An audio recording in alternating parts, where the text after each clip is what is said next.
our senior scholar, Dr. Richard Salsman, who's going to be giving a lecture titled The Need for Selfish Philanthropy. For those of you, I just want to do a quick reminder when we get to the Q&A section at the end to try to keep your questions around a minute short. That way we can try to get to as many questions as we can. And with that, please give me a warm round of applause for Dr. Richard Salsman.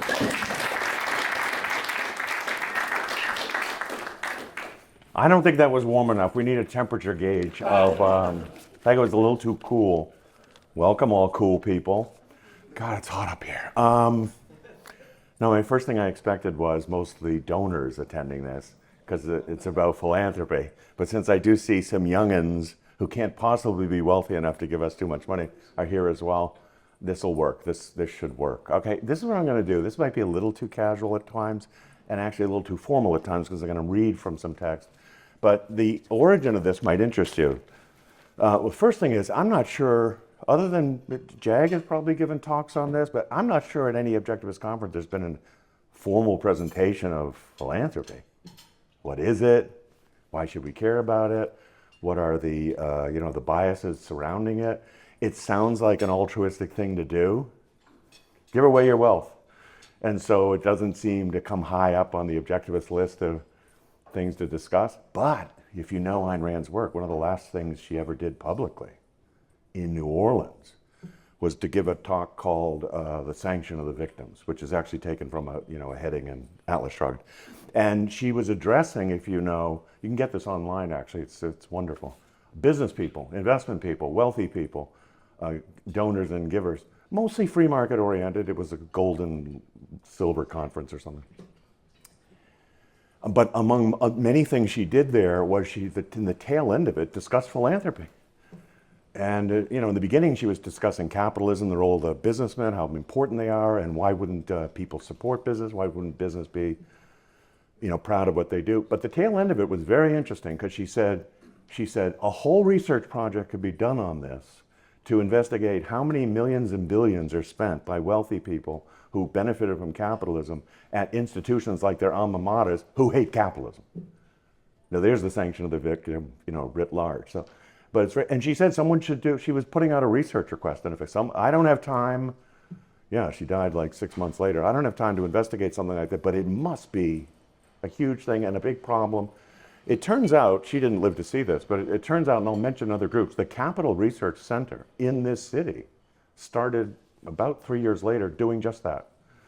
That's what they did. They began by monitoring where corporations gave their money, because they too have, philanthropic giving, but also how rich people do. So, but here's the other origin of this. I was actually asked by a wealthy donor to help him or her, I won't say who it is, edit their book on philanthropy.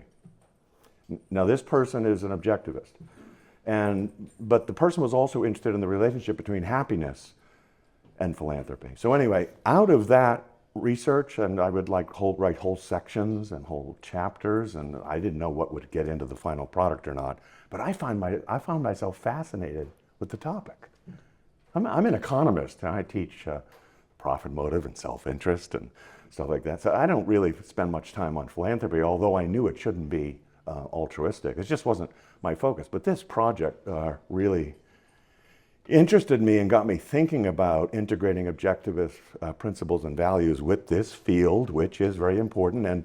And sure enough, I'm in a group that relies on donors. So I mean, even if you're, if you're the Cato Institute or the Atlas Society or any decent group, you have to appeal to donors. Now, I think one of the things that happens is, I named two groups that respect free markets and respect wealth, and so maybe you don't have to give them a lecture on don't give us your money altruistically. So in many ways I shouldn't have to be preaching this or teaching this to you guys, but the other motive I have in mind, frankly, and you can get me on this in the Q&A, I'm thinking of taking this on the road. On the road meaning at away games where they won't like me. But because in the course of my research I found a bunch of philanthropic organizations, and they talk about philanthropy and they have theories of philanthropy and technical methods I won't get into today about the tax treatment of it and everything. But I thought to myself, if I do this right and I have time to develop it more. Maybe what I should do is take this kind of talk to philanthropic organizations or wealthy people and try to convince them of what I'm going to try to argue here. So does that make sense? There's a lot of background there, but I want to give you the background of what I'm even going to tell you about. So I have these excerpts and parts of the chapter that I put into this book, and some of it got in and some of it didn't. But so some of this I'll be just extemporaneously telling you, but otherwise, other times I'll be reading a section so you can catch my wording and we'll be more careful. And remember, this is to a general audience. This was written in a way that the general audience would not be necessarily objectivist. So here's an example. I have a section that says, two concepts are rarely conjoined: happiness and philanthropy. The first suggests personal growth, fun, and flourishing. The latter suggests duty, drudgery, and death. One entails celebration. The other one, a grim reading of the will. We've all seen those in movies. And then I say, we should reject this false alternative that happiness can be had in both living and giving. Happiness can be had in both living and giving. A little play on words there. Philanthropy should mean much more than just love of humanity. And you realize that's what it means, right? Philo is love. And anthropy is it's love of humanity. But that's a little too collectivist for my theme, because my theme is going to be love the humans you love and selfishly give to them, because what do we actually call them? Significant others. Not just romantic partners. It's an interesting phrase, isn't it? Significant, not just any others. Not just loser heirs or distant nieces like Paris Hilton or giving the money away, but significant others. It's kind of interesting. It's an inherently selfish, in the good sense, concept. Significant to you. What else do I? It shouldn't mean giving wealth thoughtlessly or as others wish you should. It should mean loving specific, valuable people and causes, not just people, causes in our life, identifying ways to promote them, including financially. And now here's a key one. This is a difference too. And doing so when the benefactors and beneficiaries alike are alive. What do you think about that?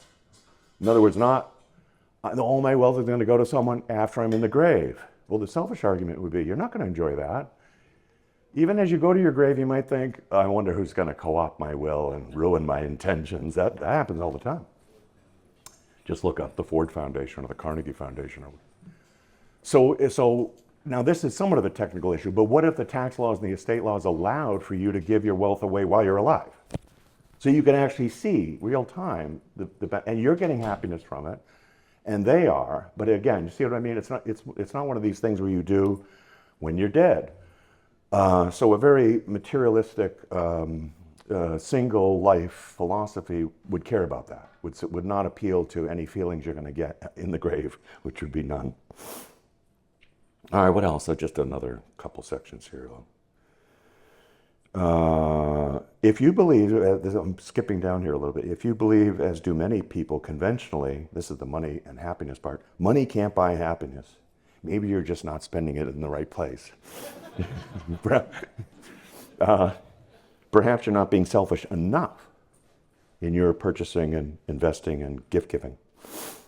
It's important that you spend what's yours, of course, that the wealth that you've earned productively, honestly, and honorably, even if by a deserved inheritance. Those who spend their own hard-earned money are usually, but not always, scrupulous about it. If you spend your own wealth selfishly, even in gift giving, you should be happy about it.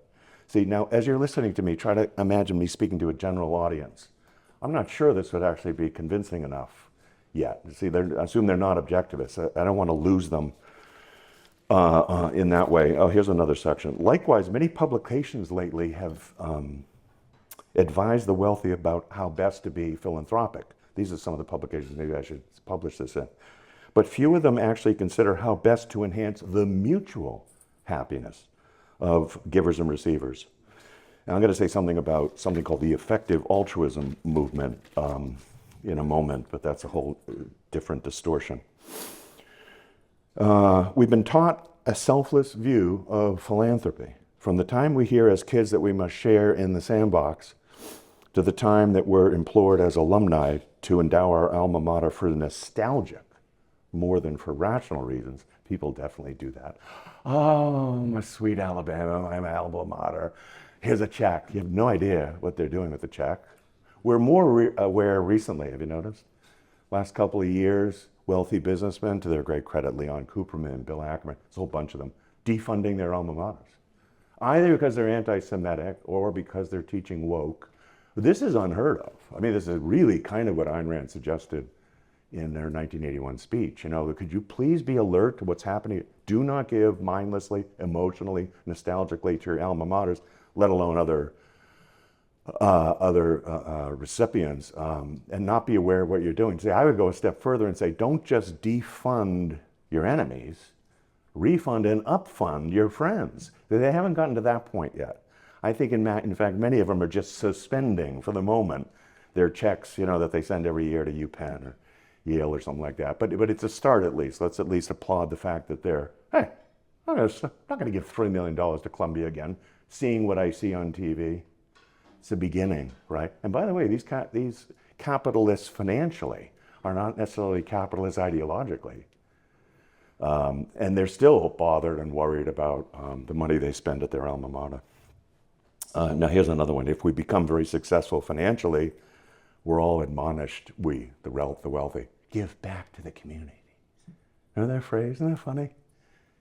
I've got to give something back to the community. It's never said of doctors. It's usually never said of professors or engineers or astronauts. What does this give back to? It's always the business people. Assumption, we stole it in the first place. Assumption, profits are theft. Profits are not earned, especially outsized profits, really, really, really big profits. Give back. The premise is so biased and bigoted, isn't it? Give it back. Actually, if you believe the premise, it's an act of justice, of restitution. Since you stole it, give it back.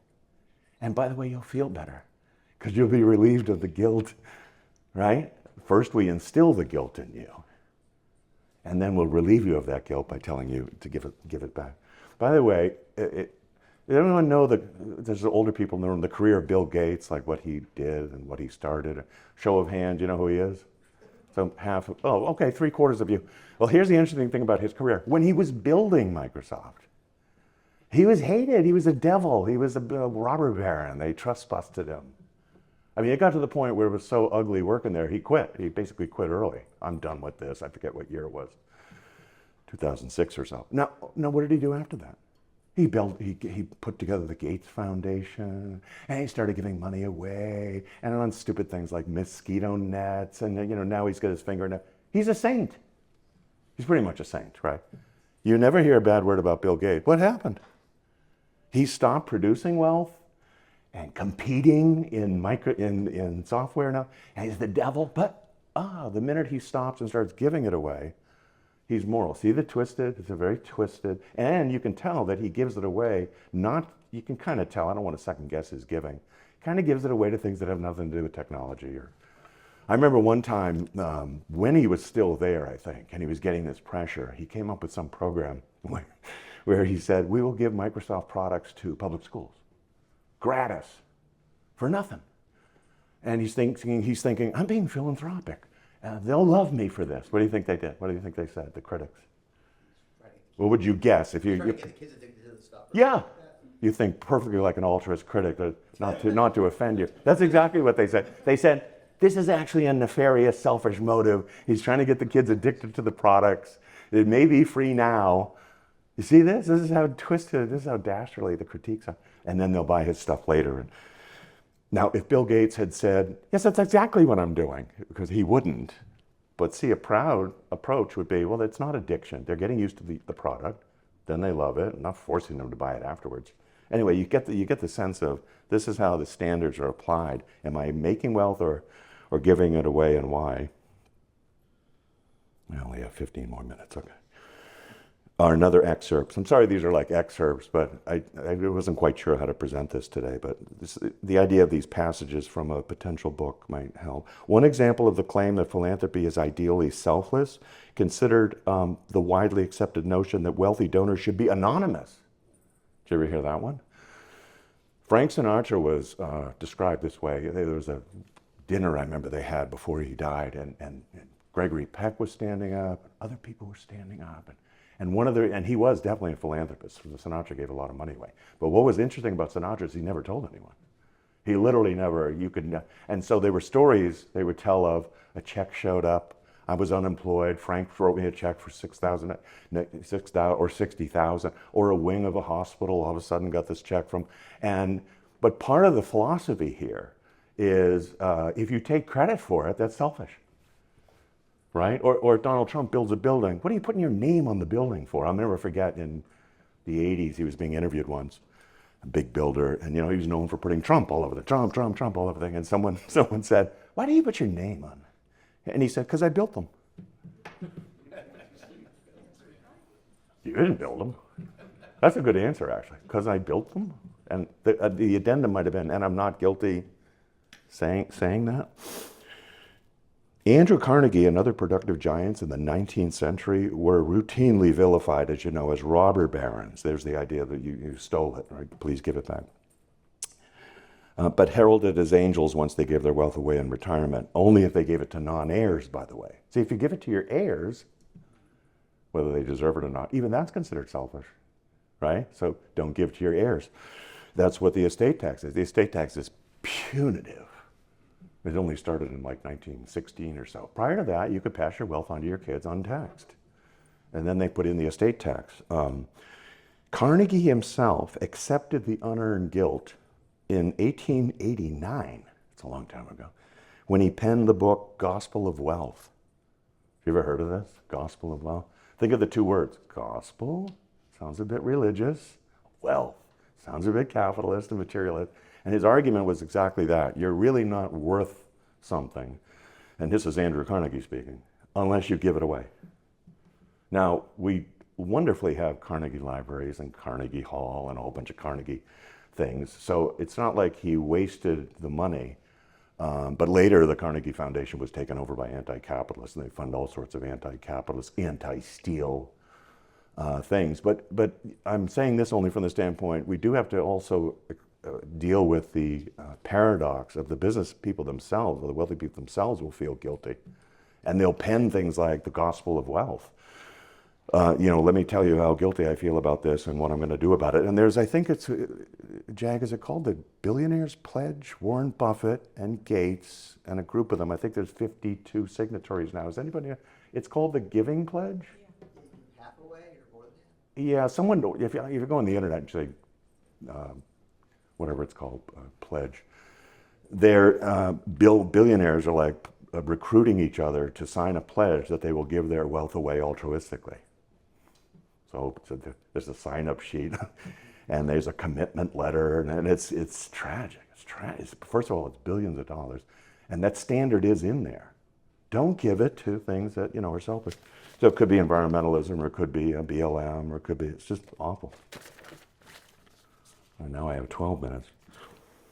All right, here's another section I wrote. What do you think of this? Philanthropy, there's a prior section. Philanthropy needn't feel that way. It shouldn't feel as a duty, as drudgery. It should be joyful.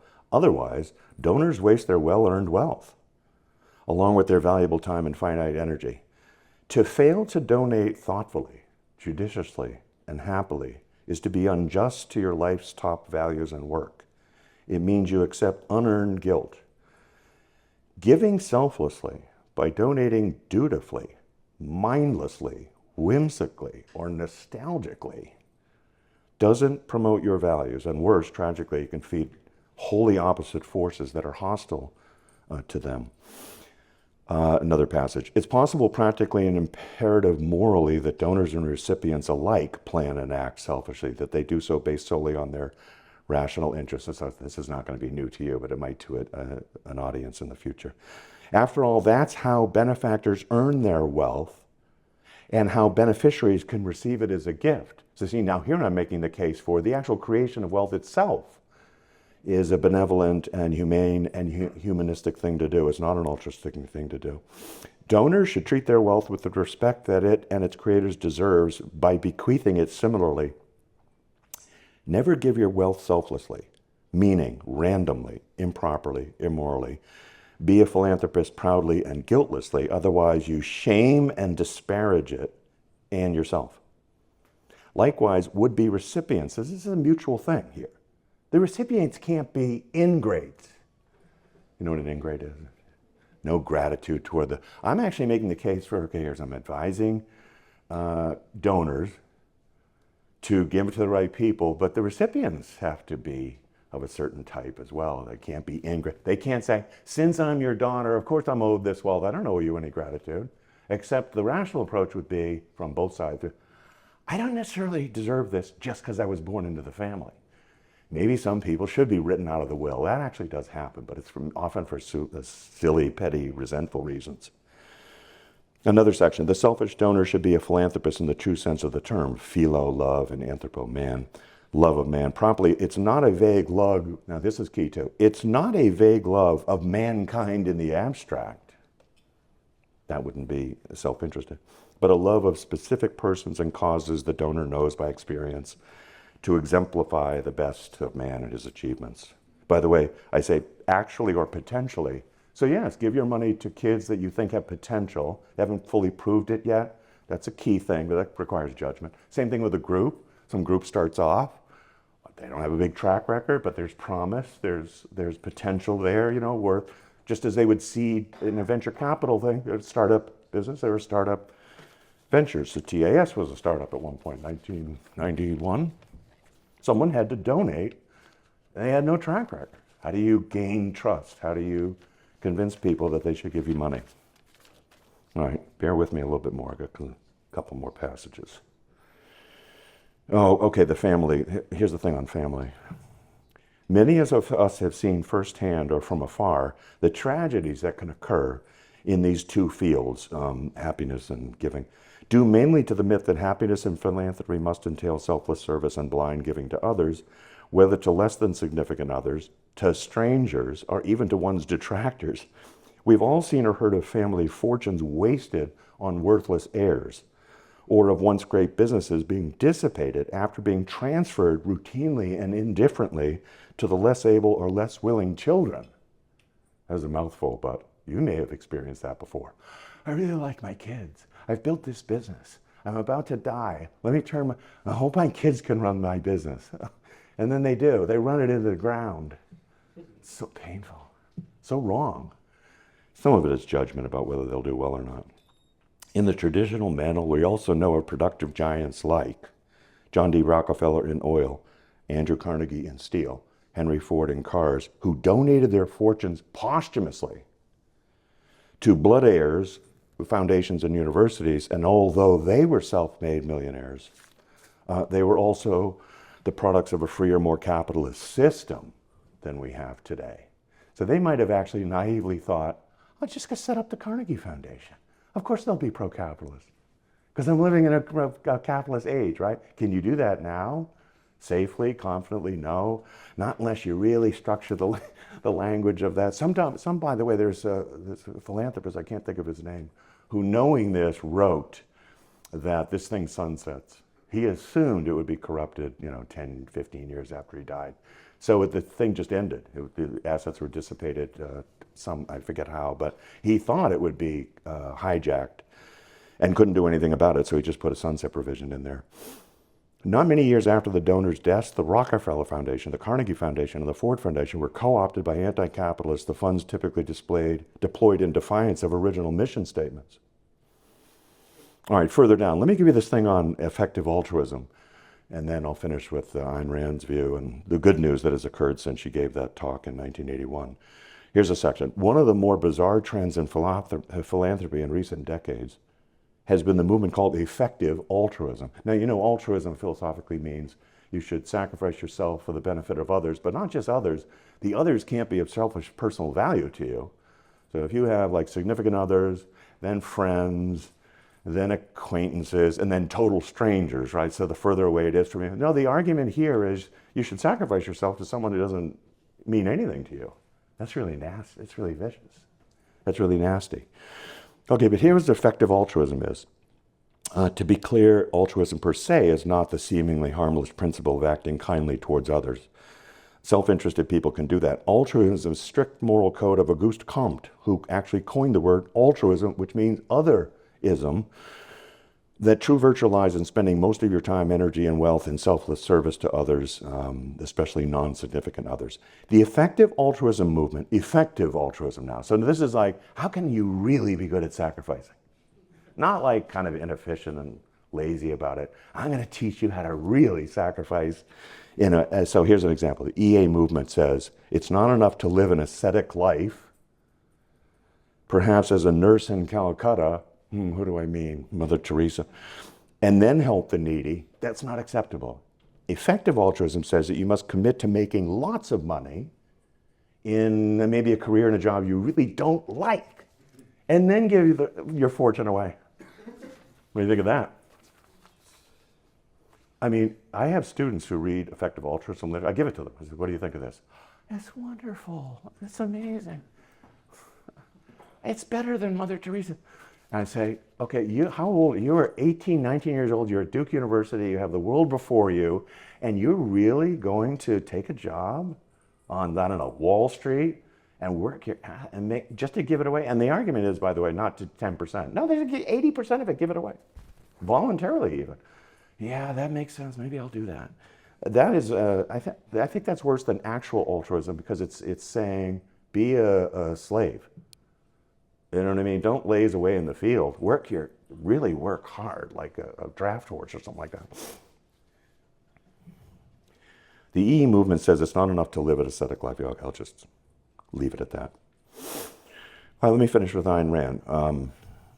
In her 1981 speech, Ayn Rand urged wealthy donors to be more aware of the causes and institutions they funded, because many of them were overtly antithetical to donors' values.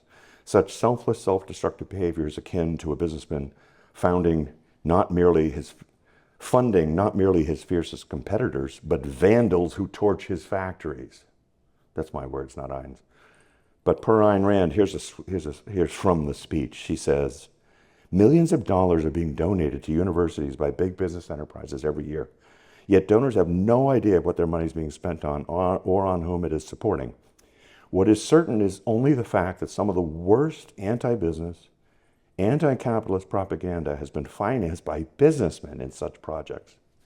I love this part. She says, money is a great power, because even in a free or even semi-free society, it's a frozen form of productive energy. I love that phrase. Therefore, the spending of money is a grave responsibility. Contrary to the altruists and the advocates of so-called academic freedom, it's a moral crime to give money to support ideas with which you disagree, ideas which you consider wrong, false, evil. It's a moral crime to give money to support your own destroyers, yet that is what businessmen are doing with such reckless irresponsibility. Unquote. So now, not to end on a negative note, although I think that analysis is very trenchant. Here's another section of this chapter I wrote, and it's kind of uplifting, and I alluded to some of this earlier. I wrote the following. Some improvement along these lines has actually occurred since her speech in 1981, but not nearly enough yet. So here's a list of good news. Since its inception in 1984, the Capital Research Center, again, it's in DC, it still exists, has investigated and reported the details of university funding to better inform business, alumni, and others about how their money is being spent. So at beginnings, it's just a reporting group. Here's what they're doing, here's where your money's going.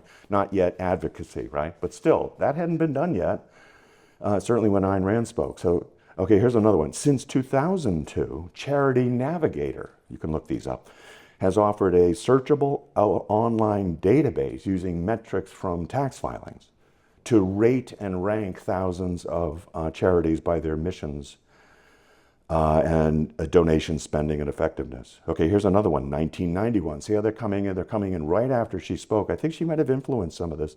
The Philanthropy Roundtable is another group.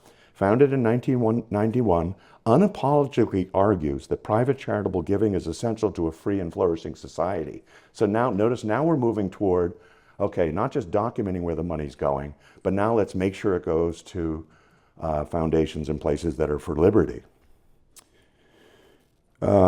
Okay, here's a couple more and then we'll stop. This one's great. There's actually one at Duke. I didn't know until I did this research. The American Council of Trustees and Alumni. Look at that. It's called ACTA.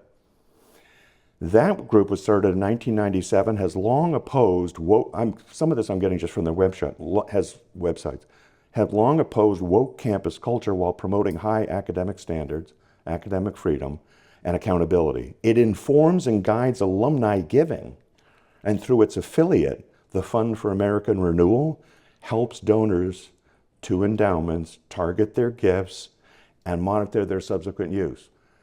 Unquote. So you know what this is? Instead of, I write a check to Yale, it's like use it for wherever you want. No, now it's targeted giving. I will do it if it's for this department or this pro-capitalist program or this pro-capitalist professor.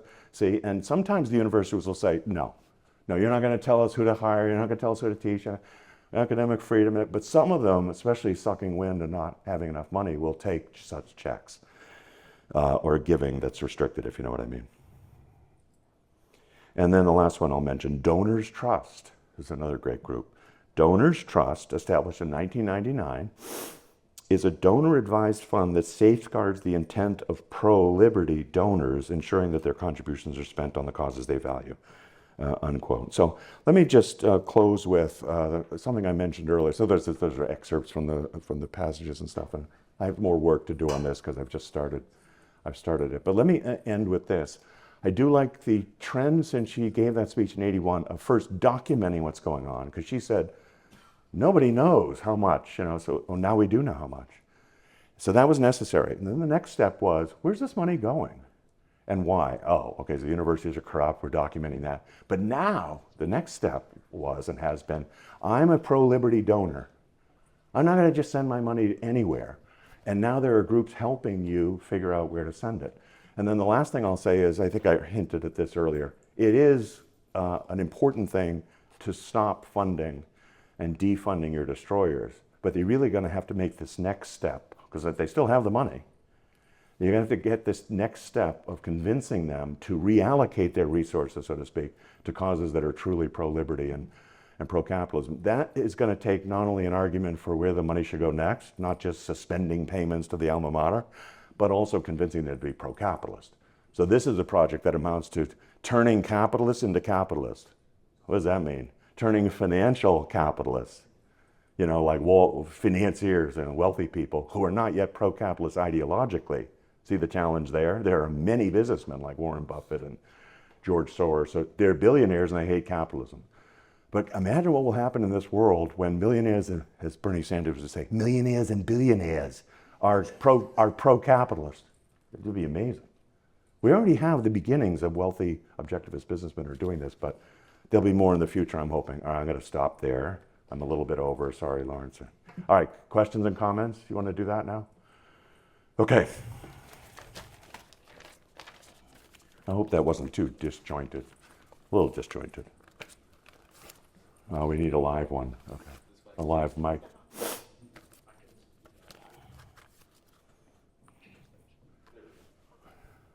This is supposed to end at what, 2:15? Okay. Well, Hi. Hello. This isn't, I guess, maybe exactly relevant, but Okay. I hope it is. Yeah. So if you are, I really appreciate the idea of selfish giving, but something that stuck out to me a few years ago, and I'm hoping maybe you could speak philosophically on this because I'm a bit new to objectivism, but for example, like the Duke Energy dumped tons and tons of coal ash into the Dan River. And the executive, right, he has a profit motive to do that. And I guess, how does objectivism address negative impacts to strangers, like external impacts? Yeah. When, you're going to derive great benefit to yourself and to those around you, to the people you care about, whereas a truly selfish motive, but Yeah. not necessarily a benevolent one. Yeah, that's a very good question. Now, dumping pollution into someone who owns the property and ruining it is a violation of rights under objectivism. So the objectivist argument is that is not actually any part of the profit motive. It is true, though, that if the law does not protect property rights and life and limb, other people hurting your stuff, then is violating your rights, and capitalism doesn't allow that, and it does allow for restitution. By the way, realize capitalism is not anarchy. It's not no government and no judiciary. But there's an entire civil court system that deals with what's called torts. Any lawyers in the room, you know a tort is a wrong, right? A wrong inflict, I've hurt you. And the whole system amounts to, we need to collect the evidence, see what the harm is it material harm, right? Do you agree? And have restitution. So in a case like this, you have to ask the person, are you talking about a private property situation or a public property? Nobody owns the stream or the lake or whatever, and so no rights have been defined yet. That's a government failure, not a market failure. So in economics, it's called negative externalities. It's imposing costs on others that you don't bear. So it sounds like market failure in the sense of, you're getting away with murder here. Of course you're going to have a higher profit margin if you're not incurring these costs, right? So the answer under capitalism is private property makes sure we internalize the external costs, if that makes sense. There are technical difficulties associated with how do we sell the streams but if it's just like an open field and someone's dumping it, well, yeah, it's because it's not privately owned. Privately owned is the essence of capitalism, and then you bring the civil tort structure into it, if that makes sense. We can talk more later if you want. Are you going into law? No. Law student? Engineer. No? Engineer, okay. It's okay.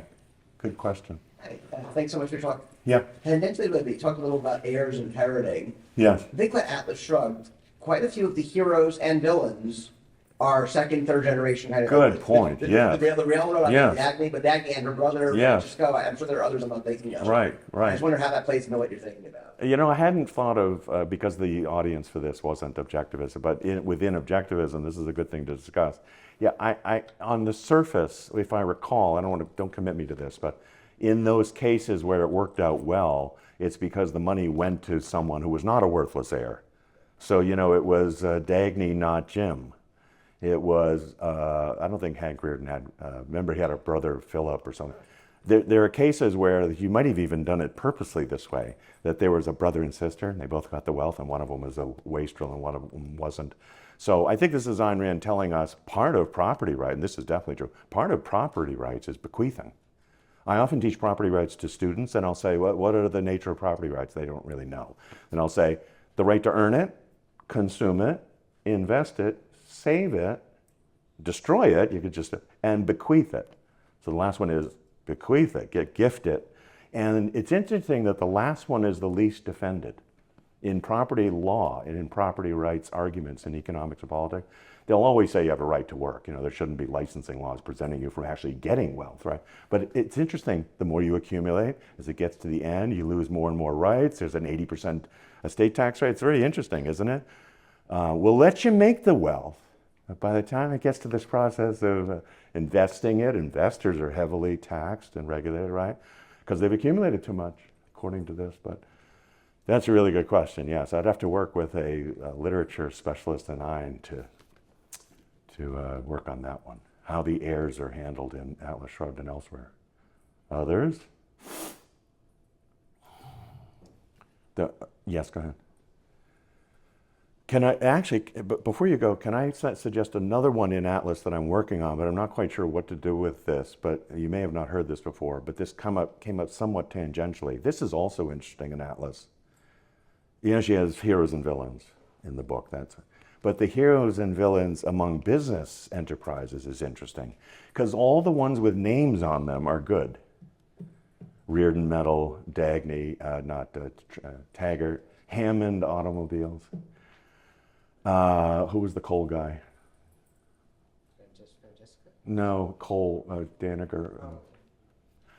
But the evil companies have collectivist, amorphous names like Amalgamated Steel Corporation, Consolidated, whatever. And what a message! It's kind of an interesting message, isn't it? But is it pro-capitalist or anti-capitalist? Because in the anti-capitalist corporate finance literature, you know what they say? They'll say, when it goes from Henry Ford running Ford Motor, all the incentives are lined up. They may still hate the fact that he's pursuing the profit motive, but they'll say, look, the owner and the manager are the same person. Well, when big business gets big, the people running it can't possibly have enough money to be the sole owners, right? That's why you have public shareholders. But that's why you have companies called General Electric and General Motors, and it becomes huge. And the critique is that managers no longer manage the enterprise on behalf of shareholders. And they'll say that's a defect of capitalism, except this same group now believes in stakeholder capitalism, where they're telling CEOs not to serve shareholders. You know, stakeholders are all those people who don't own the company who are supposedly should be served. Okay, I'm sorry about that. Go. So not so much a question per se, maybe a couple of comments. One thing, currently there's $27 million can be given away as of this year for like personal giving. You just have to deduct it from your taxes and like your lifetime gifting. But as long as you do that, you can give away $27 million I didn't know as that. of 2024. Right, you mean tax-free? Tax-free, yeah. I didn't so know that. your heirs to Yeah. foundations, et cetera. And it Right. doesn't actually affect their taxes in any way, shape, or form. They don't Yeah. have to pay on it. They can get a step-up basis. Yeah. So something to consider. Yeah. There's a book by Bill Perkins, Die with Zero. Die with zero, Something's okay. fantastic about that because it kind of touches on your point around giving while we're still alive, because it's far more influential. For the person who gets it, they can demonstrate their own gratitude. They Yes. can do something with it, Yes. as opposed to waiting until you're gone. And Right. you have no idea. There is no control. There's nothing really positive that comes out of it. As far as your speech potentially to other folks, something to consider, because I personally Yeah. struggled with this, would Yes. be like almost a path forward, right? And but also modeling it, especially off of like a Randist ideal of Yeah. heroism or Yeah. like heroic behavior, that Yeah. this can elevate who we are as people Yeah. and make things greater, grander, better. Right. Right? Not just as a collectivist, not in any collectivist way, but for yourself. That Good. it just elevates everything you've done throughout Yeah. your life Yeah. to make it that much better. And Yeah. framing it that way, because I know personally, not quite at the point where I want to give away all my wealth, but I'll probably be there one day. Yeah. And having that blueprint of like where I can go, what I can do with it, and how to sort of model my behavior, make Right. it the most influential. Right, that's great. You're reminding me, one of the things Ayn Rand said one time, I forget what the context was, but she said she thought it was so irresponsible that someone die intestate without a will. First of all, most of it just goes to the government. But no, she thought, now think of this, she said, just as you've built something of your life, including your assets, you should be just as responsible for how it's handled in your death. Right? So she thought that was one of the worst things to do, to wait too long and not have a will, or, you know, and so that alone is interesting. That doesn't get to the issue of what you should do with the wealth, but the idea of just, whatever, I'll work till I drop, and then what care do I have afterwards? She thought that was terrible. I forget the context of the quote, though. Others, time for one more? One more, okay, Lawrence, thanks. There's a Hi, Alan. prominent a libertarian investor, I can't think of his name right now, but he's totally opposed to philanthropy. Atlas Society asks, did interview him, would you consider bringing him into your project? Of course, yeah. I mean, any perspective that's interesting like that. Yeah. Peter Thiel, maybe? No, Peter Thiel. he's older, Jay, do you mind coming up? much older. Do you remember?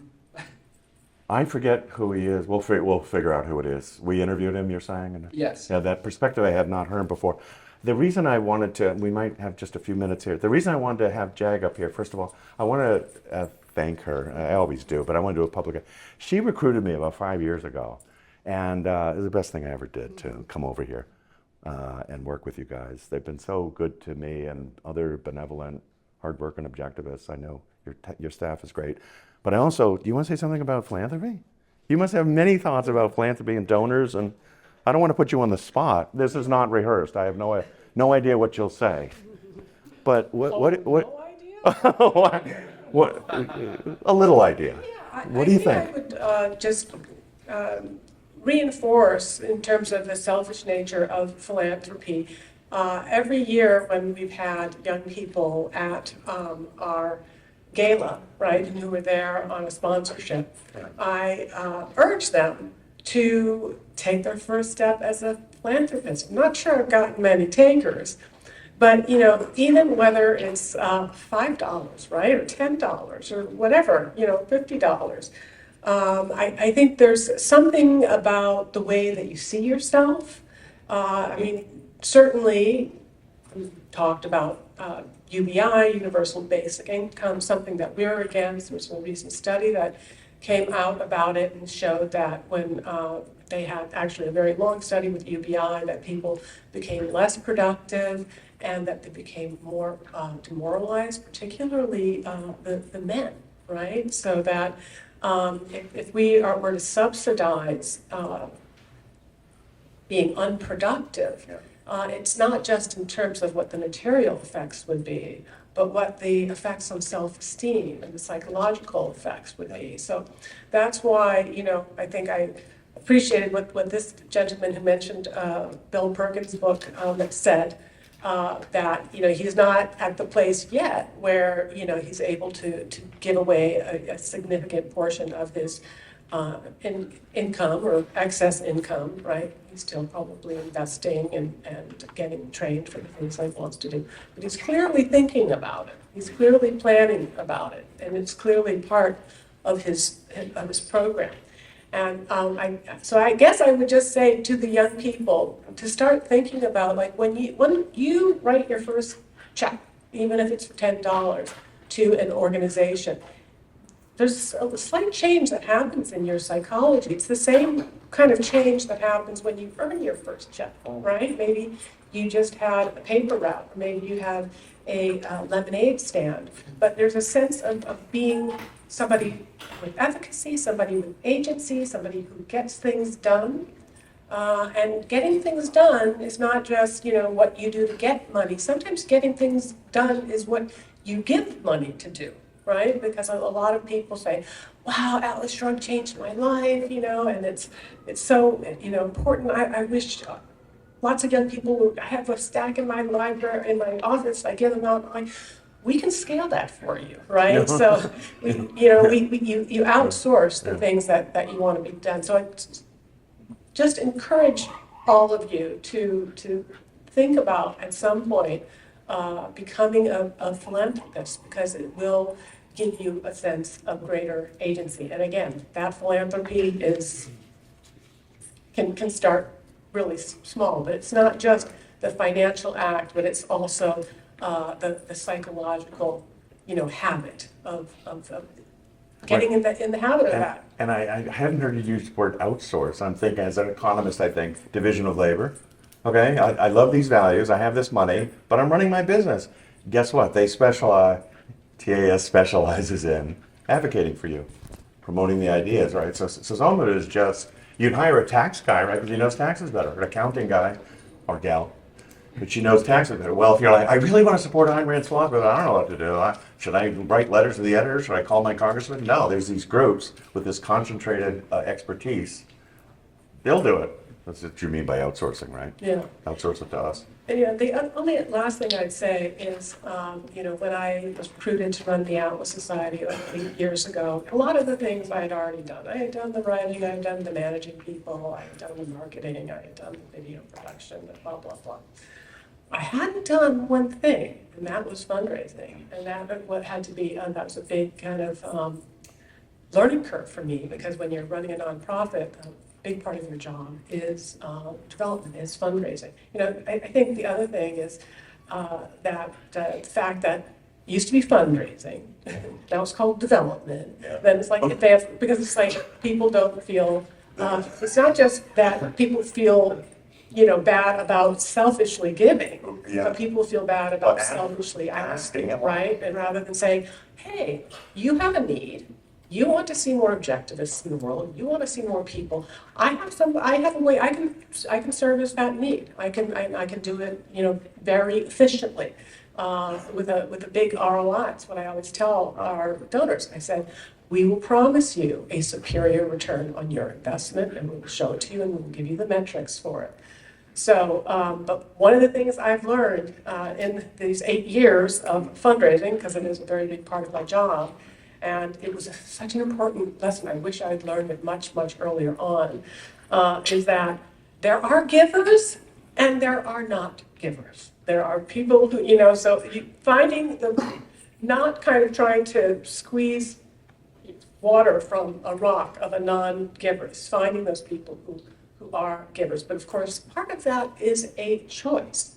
So I would, again, invite all of you young people in the audience to be a selfish giver, to make that choice, to build that muscle. Thanks, Jed. Thanks,